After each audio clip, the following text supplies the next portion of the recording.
But when we talk about this, I think for a lot of folks, right, the crown is heavy.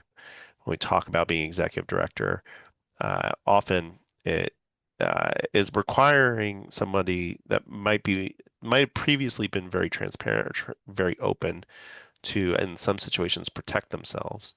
And I would love for you to, giving your time with executive directors, to expand on that and hear your insights. Yeah, it's interesting. I mean, things have changed over the years, right? And transparency is very valued now more than it ever has been, I think, particularly by staff, parents too. And it is important certainly in a lot of aspects, but it's also, one of the sort of buzzwords around now is boundaries, right? And really knowing what your boundaries and your professional boundaries are, and that transparency and boundaries, they overlap in some, right? And there need to be hard lines in certain places. And figuring that out really just takes time and practice to be able to say, okay, I understand you want to know XYZ, but we have to protect other people in the organization, and we can't allow you to know certain things right now. Thinking of an example when a parent might ask for information on another child or personal information on a staff member, things like that.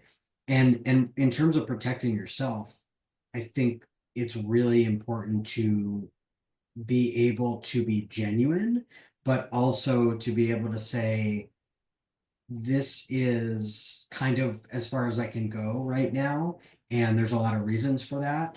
Maybe things will change later, maybe not, but having them respect that you are putting those boundaries up in a way that doesn't push them away, but also protects everything. And it's a dance you have to do. And you are not going to be perfect at it with no experience. You're not going to be perfect at it with 30 years experience.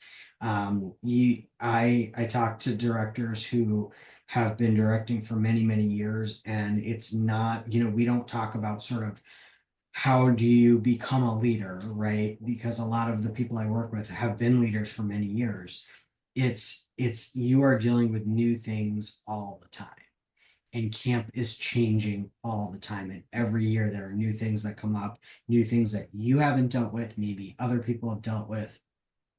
And it's figuring out what is the best way to go about this, but also make sure that you're being protected and your camp is as well.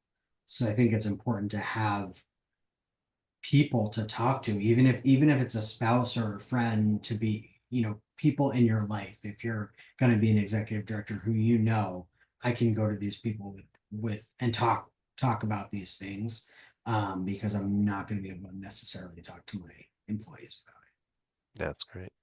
Yeah, that authenticity, right? That you want to be your true self, but then um, some people don't need your true self in that moment. Instead, they need to be led, right? And that balancing act of the two sometimes it's easy for folks, but sometimes it's real conflict internally. it. Yes, definitely. And that's something I think people can expect when they take a job as an executive director. And just in the sheer, I mean, I remember, you probably do too, when you're directing, like the sheer amount of decisions you have to make in one day. Is it raining hard enough to cancel activities? What am I going to do about this camper? What am I going to do about this staff member? Do we want, hunter green or forest green? I mean, all these things, right, are coming at you, and it's easy to get overwhelmed. So I also delegating, knowing, having strong people around you, assistant directors, whatever that you call them, and being able to say, I'm gonna punt this to you for now because I need a second. We always are telling our staff that they should do that. So, you know, taking a page out of that for yourself is part of protecting yourself. Yeah.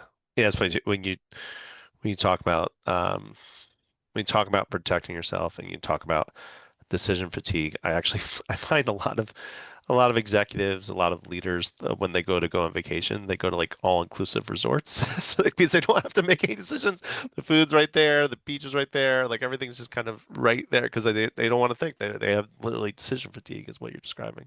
Yeah, makes total sense. Yeah.